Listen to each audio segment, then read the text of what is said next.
So, ayan guys, for today's ulam, mag-aano tayo ng baked beans na may minced pork. Ayan, igigisa natin sa minced pork yung ating baked beans.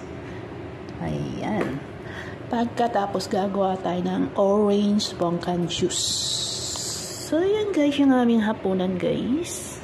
Baked beans na may minced pork. Paano ibigay ni Amo? Ginawa ko sa orange siya, bongkan pala.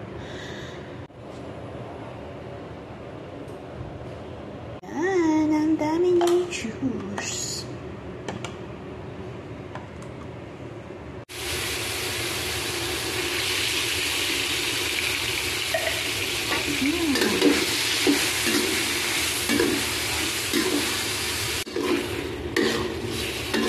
Yan ang ating pork beans.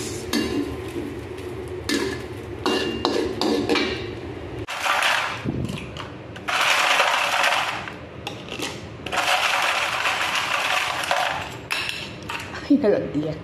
Basta uwal. So, kaya lasa na pork and beans na may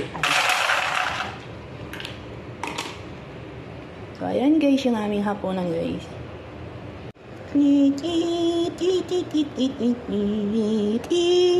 Ayan guys, kain tayo.